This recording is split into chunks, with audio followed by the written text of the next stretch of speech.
E aí, como vocês estão? Já se passou mais um mês. Talvez tenha sido em 2021 o mês com o menor número de filmes e séries que eu assisti, mas tem umas coisas bem legais. Então vamos lá.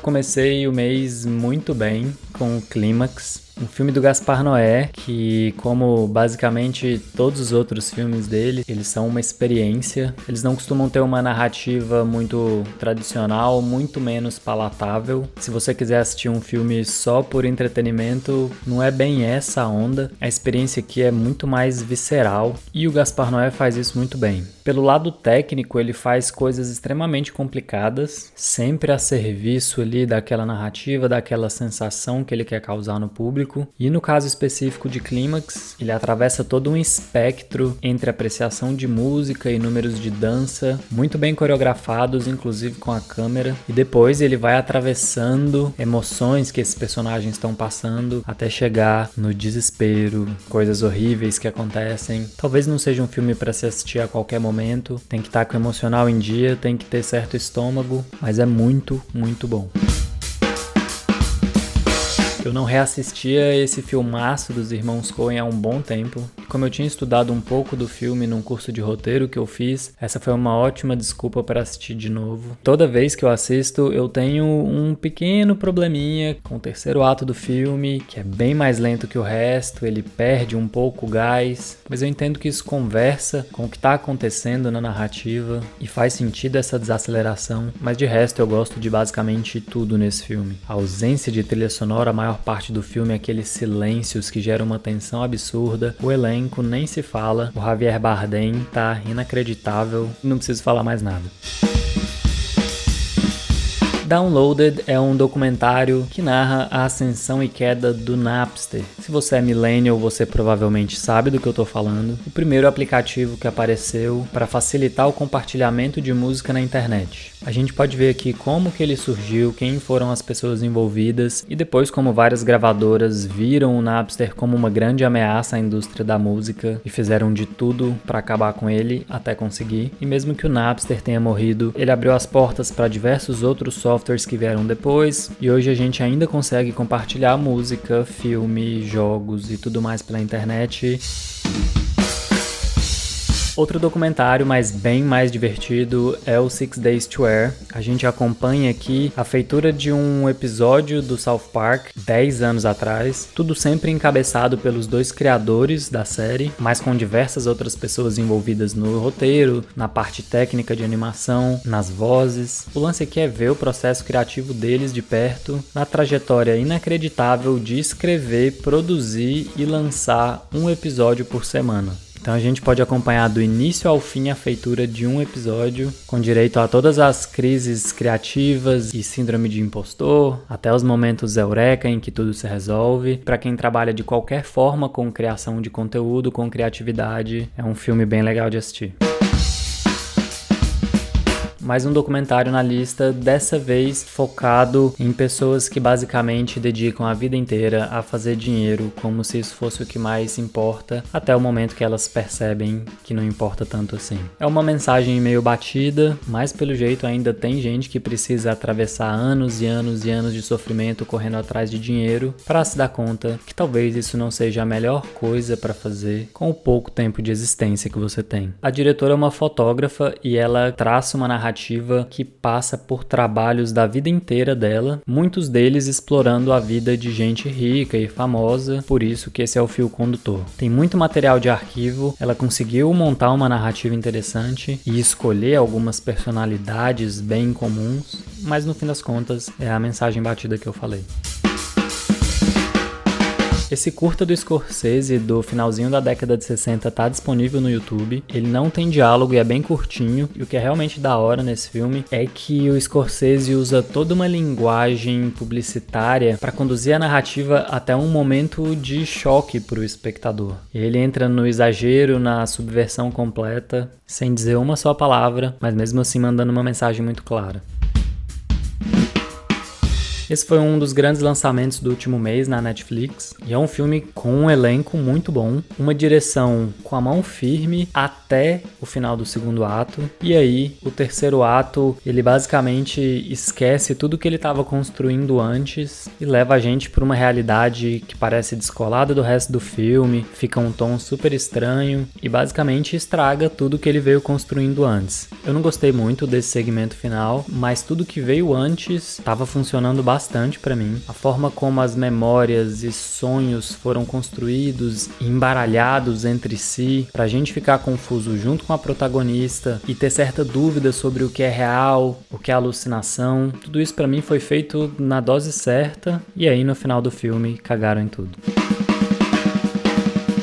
Snatch é o meu filme preferido do Guy Ritchie, entre muita coisa boa que ele tem na carreira. Então, de tempos em tempos, eu bato o ponto aqui, eu nunca me arrependo. Esse filme é hilário, ele tem um ritmo muito bom, todas as brincadeiras da edição funcionam perfeitamente e não tem nenhum personagem que está sendo interpretado pelo ator errado. O Brad Pitt rouba a cena quando ele tá em quadro, porque ele é muito bom, mas tudo é muito redondo nesse filme. Se pudesse, eu assistir esse filme toda semana. Punk é uma minissérie de 2019, são 4 episódios documentais que seguem toda a trajetória desse movimento na música e na cultura do mundo, o início de tudo nos Estados Unidos e na Inglaterra, como algumas bandas conseguiram sair do underground e ganhar depois espaço no mainstream. Tem muita gente que foi importante para esse movimento dando depoimento no documentário, e dentro desses 4 episódios a gente vai do início de tudo até o mundo da música de hoje, influenciado pelo que aconteceu na década de 60 e 70 nas principais bandas desse movimento. A gente passa depois pelo grunge e basicamente tudo que é considerado pós-punk, porque tem bastante influência, mas já se tornou uma outra coisa, e não é exatamente só sobre música, é muito sobre a atitude que essas pessoas carregaram durante a vida delas, a vontade de quebrar um pouco a normalidade percebida pelo cidadão quadrado conservador. Eu gostei bastante, está disponível na Globoplay, então quem tiver acesso eu recomendo.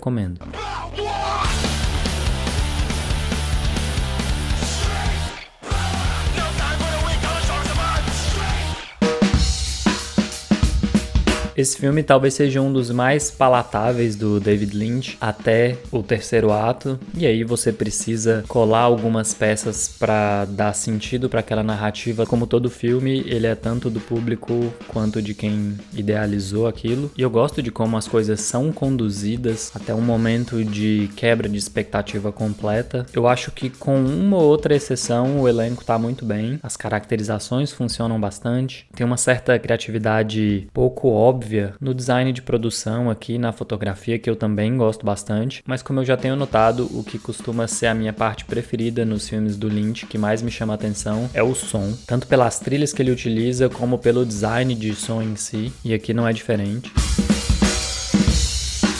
Riders of Justice, que é o título internacional desse filme dinamarquês, é a obra seguinte, protagonizada pelo Mads Mikkelsen, depois de ter feito bastante barulho com o Druk ano passado e no último Oscar. Pra variar, ele tá muito bem, e ele tá aqui acompanhado de todo um elenco que acerta demais. Essa narrativa que podia ser conduzida por um drama completo e denso, ou apelar para elementos de superstição, acaba trafegando com bastante fluidez entre diversos gêneros. É um filme engraçado, é um filme tenso, é triste, tem momentos de ação, algo que tem aparecido em diversos lugares do mundo. No Brasil, Bacurau é um ótimo exemplo, diversos filmes da Coreia do Sul também, e agora quem sabe pode ser uma tendência também no resto do mundo. O Mads não erra muito nas escolhas que ele faz, e esse é um bom filme também. Outro grande lançamento da Netflix no último mês é o filme seguinte do Zack Snyder, depois de todo o barulho da Liga da Justiça. Ele volta aqui para o universo de zumbis, dessa vez em uma história muito mais colorida, literalmente. A estética escolhida tanto para o filme quanto para os cartazes é bem colorida, que pode indicar o tipo de filme que é o pipocão divertido, com alívio cômico. Talvez a melhor personagem do filme seja o personagem da Tig Notaro, que faz esse alívio cômico. Zack Snyder Snyder pega mais leve nas cenas em câmera lenta dessa vez, o que eu acho que funciona, porque quando ele usa, aquilo ganha de fato algum efeito, algum significado, mas a trama é cheia de buracos e tudo bem, não é um filme para ser levado muito a sério. Eles tentam fazer algumas coisas um pouco menos óbvias com os zumbis e a mitologia dos zumbis, a fisiologia dos zumbis. Tem um outro personagem que me incomoda porque eu achei que os atores não mandaram tão bem assim. Tá facinho na Netflix, não posso falar que foi um dos melhores filmes que eu assisti esse mês, mas é ok. Farewell, Amor é um filme que consegue sintetizar bastante coisa nesse título, já que ele mistura o inglês e o português assim mesmo, e os personagens do filme não falam o português brasileiro, eles são de Angola, mas precisam se acomodar na nova realidade nos Estados Unidos, e é um filme leve, uma narrativa bem cartesiana, tudo acertadinho. Ele tem a distribuição oficial do MUBI, e foi lá que eu assisti, por indicação do Daniel Carneiro aqui no canal, e eu gostei bastante. É uma trama relativamente simples, focada num núcleo pequeno de uma família que passou muitos anos separada e agora eles precisam reaprender a conviver numa nova realidade, que acaba agindo como cola entre essas pessoas, é o amor que eles têm pela dança. E as cenas de dança, a forma como a música é utilizada no filme, junto com como as cores mudam nesses momentos e a fotografia muda nesses momentos, tudo converge para dar realmente um significado maior para a música, para a dança, para essas formas de arte que servem como cola para muita gente de verdade. Esse provavelmente é um filme que nunca teria entrado no meu radar de outra forma, eu nunca tinha ouvido falar nele até então agradeço a dica, Daniel, e aguardo mais sugestões nos comentários. Já faz bastante tempo que eu assisti esse filme pela primeira vez. O crédito do roteiro, que é assinado pelo Cacá Diegues e pelo João Baldo Ribeiro, parte de um conto do próprio João Baldo, que é um escritor que eu gosto bastante, e o humor dele tá presente no filme todo, o que pra mim é uma maravilha. Deus é feito a roda, o vapor, o avião. Foi o homem que inventou, mas isso não quer dizer que ele não exista. As paisagens brasileiras favorecem a fotografia linda que esse filme tem. E quando a gente tem um elenco desse calibre com um texto tão bom, é difícil errar. E como muitas coisas do João Baldo, ele consegue ser bobo e profundo ao mesmo tempo, subversivo e bonitinho. E ficou tudo na mão do Cacá Diegues, que é um diretor muito bom também. Bom, vamos lá. Esse título brasileiro, como acontece de vez em quando, é bem ruim. Fica parecendo que é mais uma comédia romântica, boba e pasteurizada, quando na verdade é o oposto disso. Por um filme lançado em 1999 é menos ainda, já que nessa época eu não me lembro de ver muita coisa feita por grandes estúdios que tratasse com humor, com leveza, mas também com respeito a trajetória da vida amorosa de adolescentes que não são heterossexuais. Tem momentos genuinamente engraçados, nem tudo envelheceu muito bem. Tem algumas coisas previsíveis no roteiro, a parte técnica não é extremamente criativa, mas o conceito é simples e é mantido pelo filme todo. As cores vão do pôster à maioria das cenas, com o basicão da vergonha alheia de que menino usa azul e menina usa rosa. Então, partindo dessa obviedade conservadora, o filme consegue depois quebrar o que se espera de uma narrativa de comédia romântica. Servant é uma série da Apple TV Plus, que já tem 2 temporadas, e a nota que eu tô dando ali nas estrelinhas é uma média entre as 2 temporadas, porque eu achei a primeira temporada, no geral, bem melhor que a segunda, mas tem personagens que ganharam mais espaço, que mostraram mais a personalidade na segunda temporada de uma forma que eu preferi também. E essa é uma série de terror e suspense, com a forma de linguagem idealizada pelo M. Night Shyamalan, que consegue balancear o que parece ser ilusão, o que parece ser real, elementos sobrenaturais ou problemas psicológicos. Então ele trata tudo isso em uma trama que vem de um drama pesadíssimo. São poucos personagens, poucas locações, em uma série que não é didática. Ele simplesmente te mostra tudo o que está acontecendo e é você que tem que conectar os pontos e chegar às suas próprias conclusões. Quem tem o streaming da Apple pode conferir aí. E no último dia do mês eu assisti 2 adaptações para o cinema de uma mesma história. A primeira delas é o filme de 2002, que tem o mesmo título do romance da década de 80, e é a primeira história do universo do Hannibal Lecter.